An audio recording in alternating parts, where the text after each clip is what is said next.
In case you didn't know, the Houston Astros made it to the World Series again. Yeah. Hello, everyone, and welcome to Cricketing with Delonda. It's me again, Delonda, and thank you so much for joining me today.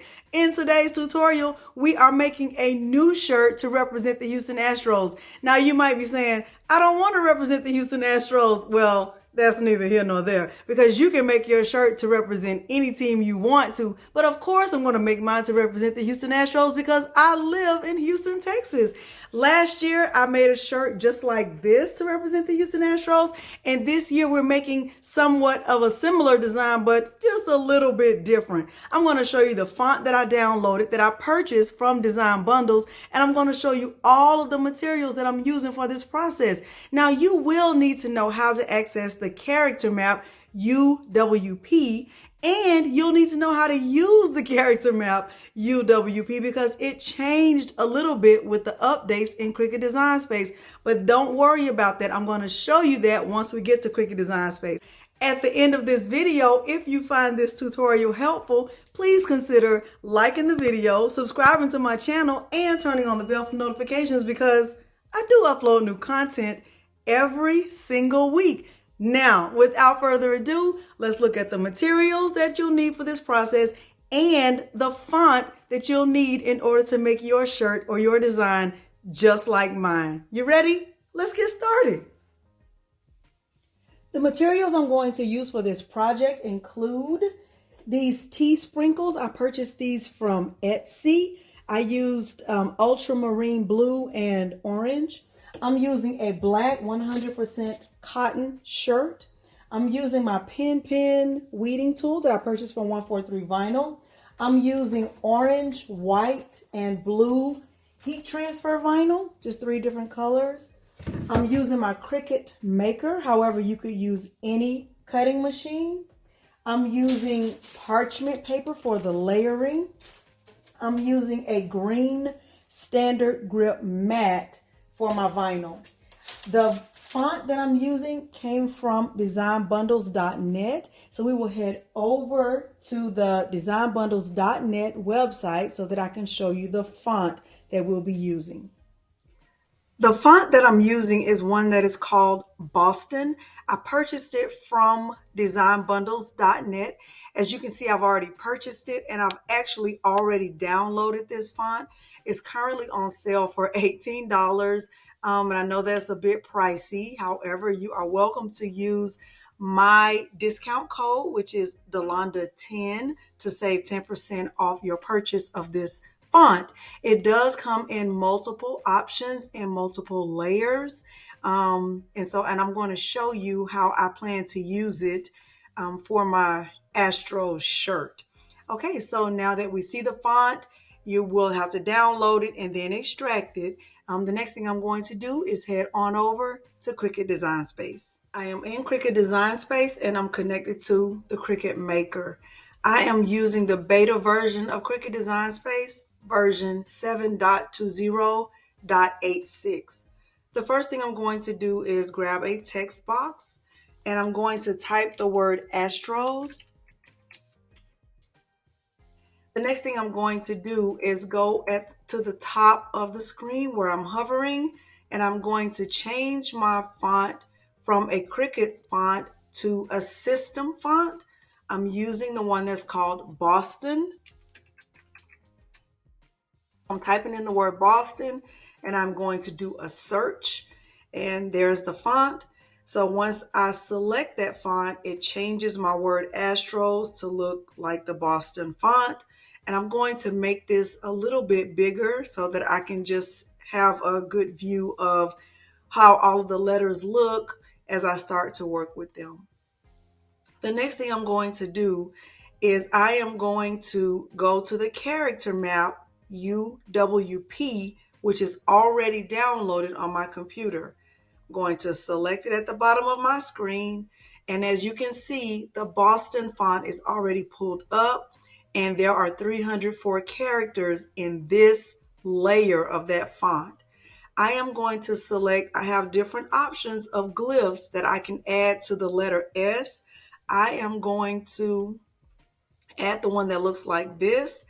It's the fourth option, and I'm going to click copy. Once I click copy, I'm going to go back to Cricut Design Space, and I am going to double click in the text box right next to the letter S. I am going to click the Control V as in Victor on my keyboard. Now, before I do anything to this glyph or to the word Astros, I want to call your attention to the layers panel, because as you can see in the layers panel, that glyph is not showing up.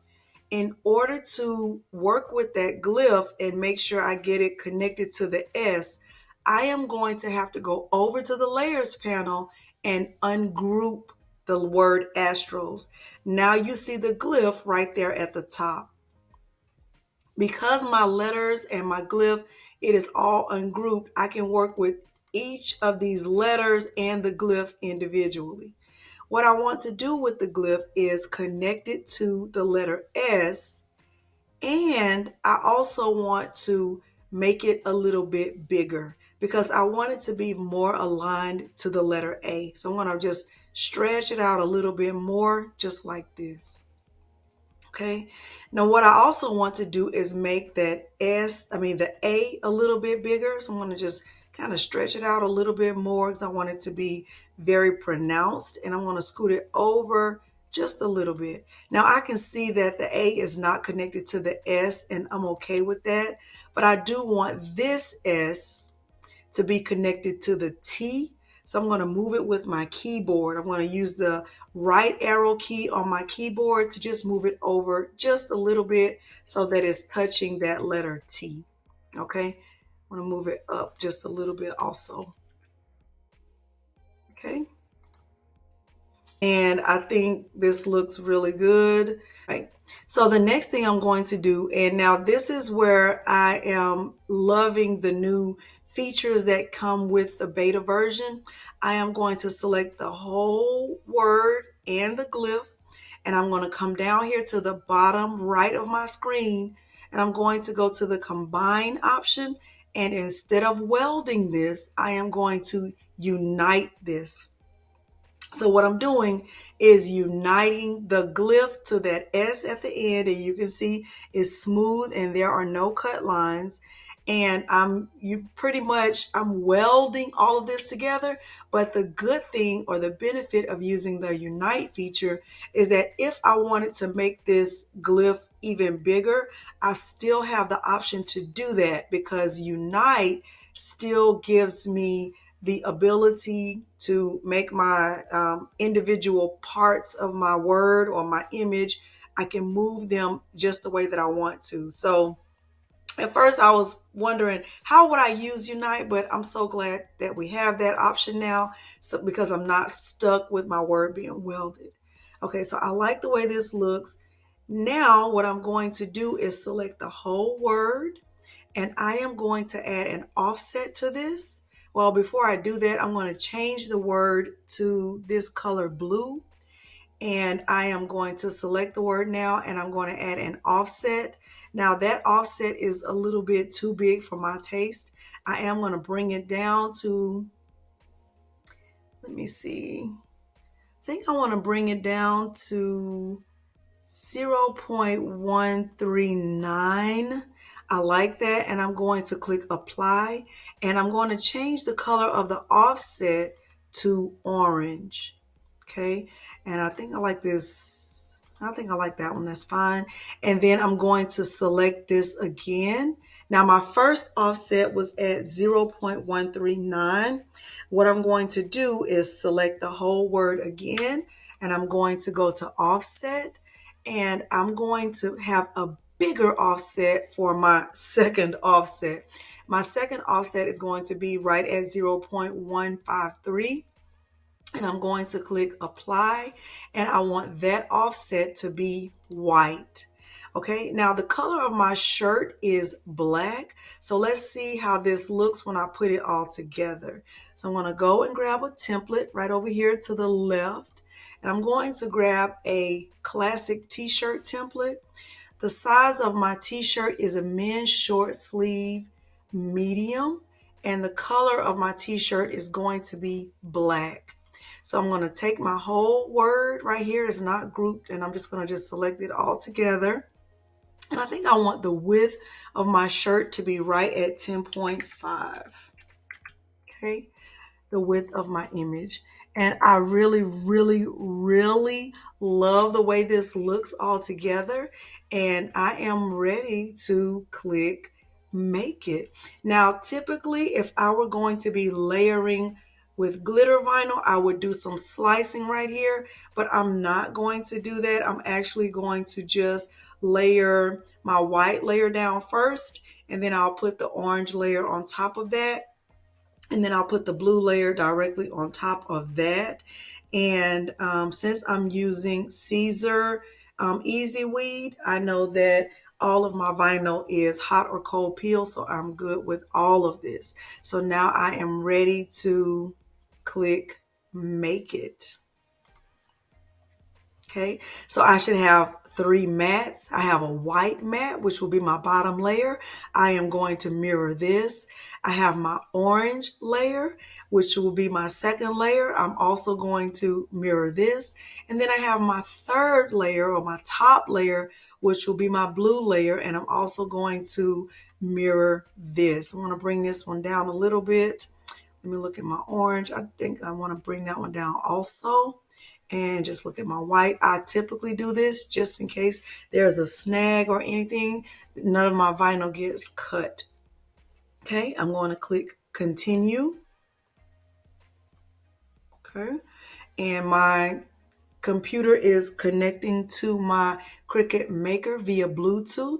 I am going to select everyday iron on. I'm going to keep it on the default pressure, and everything that I'll do from here will be back on the camera. One thing I always like to say is stay ready so you don't have to get ready. So I'm actually going to be using 3 mats, and I have all 3 mats already prepared.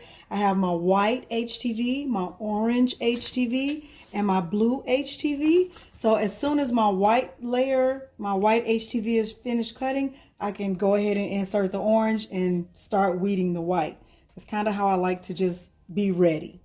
So I'm going to get my white loaded.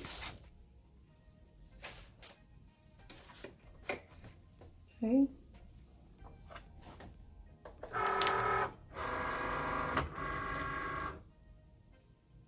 And I will get this cut out.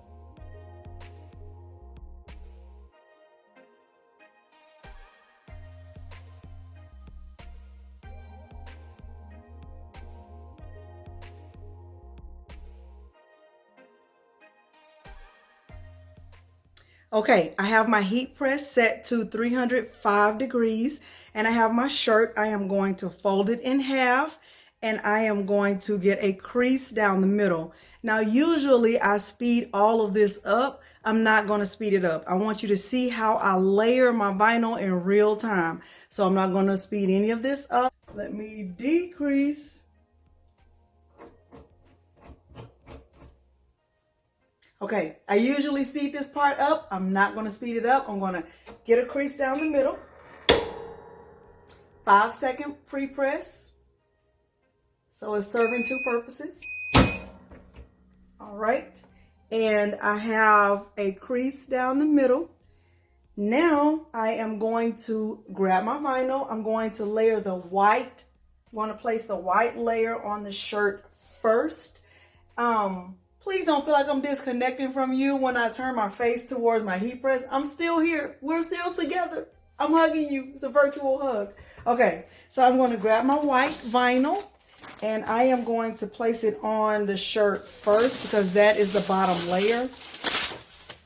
I do not measure, so I don't ever use like a measuring device or a t-shirt ruler or any of that. I just kind of come down 3-finger widths from the collar, and then I just eyeball it to see where the center of it is. Having that crease in the middle really does help me a lot. If you typically have a hard time with that, you could also fold your vinyl in half to get a halfway mark, and then line up your fold with your crease. Okay, I don't do that, but if that would help you, then I highly suggest you do that. Okay, so I'm going to get this pressed. I am going to use a sheet of parchment paper.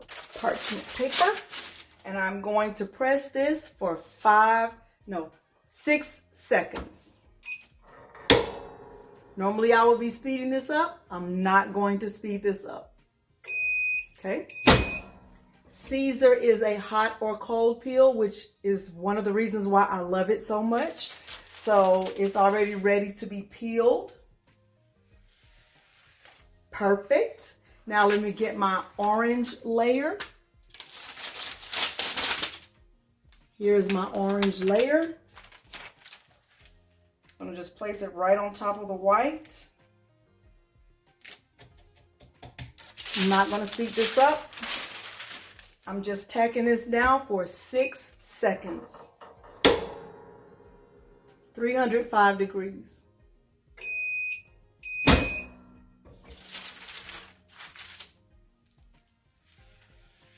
All right, and then my last layer is the blue layer. Now I had a little snafu with my blue, but we're gonna make it work anyway. We are going to make it work anyway. I had to cut it apart because I was having a little issue with it, but that's okay. That is quite all right. So it's just in 2 parts. I just have to make sure I line it up perfectly.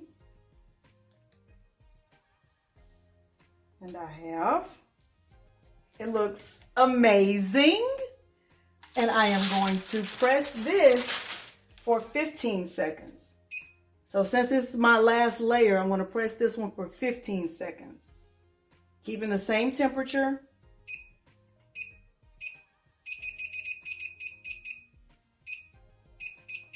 Okay, I'm going to press this for 15 seconds. We will count down 10, 9, 8, 7, oh, faster, 4, 3, 2, 1. All right, now this is looking really, really good. It's looking really, really good. I already love this. Oh my gosh. I already love this. But let me tell you what I'm going to do. I'm going to add the tea sprinkles to it. Now, when I add the tea sprinkles to it, these right here, it's going to take it to the next level, in my opinion. It takes it to the next level. So what I'm going to do, I'm not going to remove the shirt from the heat press. And I bought the cap that has this like shaker, so it's supposed to shake out. I did not have the best luck with that. So I actually take the cap off and I just use the sprinkles, you know, with my hands. It kind of feels like fish food. That's what it reminds me of. I don't know if you can see that really good, but that's what it feels like to me. So and then I just sprinkle it around. You can put it on top of your design or you can sprinkle it around. I like to just sprinkle mine around. To me, it just helps to highlight the design itself. But, you know, do yours how you want to do it. I'm just doing mine like this. And if some of it gets on the vinyl, it's okay. It won't hurt the vinyl. The shirt that I have washed that shirt a lot of times, at least 10 times. 10 times since last year. The sprinkles stay on just fine. I'm gonna put a few sprinkles on to cover up my little mess up, but I don't want any sprinkles at the bottom. I just want them to be like around the design. So far so good. Now let me get my blue. The color of this is ultramarine blue. I don't know if you can see that. So, you know, and you don't have to be making your shirt to support the Astros. You can make it to support another team. Any team you can think of. Your hometown team. Or you could do this for, you know, a school shirt. I made a similar shirt like this for my girls' family day at college.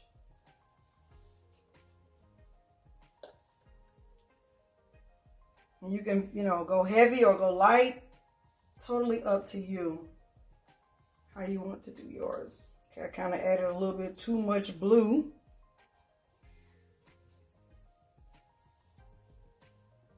All right. I think I better add a little bit more orange at the bottom. Let me add a little bit more orange at the bottom. It's kind of overshadowed with blue. All right. Now I'm going to increase the temperature on my heat press to 325 degrees. And I'm going to increase the time to 25 seconds. And so I'm going to let this heat up. And while this is heating up, I'll be moving those sprinkles up to where I want them to go. I'm just doing it with my fingers. And this looks really good to me. This looks really, really good to me. I already love it. You already know I'm going to say I love it. I already love it. Love it. Okay. I don't want to have really many sprinkles on top of my design. Kind of look at it from a distance and make sure you love it. When my heat press gets to 325 degrees, I'll come right back. Okay, we have reached 325 degrees, and I'm going to cover this with a sheet of parchment paper. And according to the directions on the tea sprinkles, it says 325 degrees, high pressure, peel hot. So I am going to increase the pressure on my heat press, and I'm going to press this for 10 seconds. Just kidding. 10 seconds. I said 25 seconds. It's actually 10 seconds. All right. Firm pressure.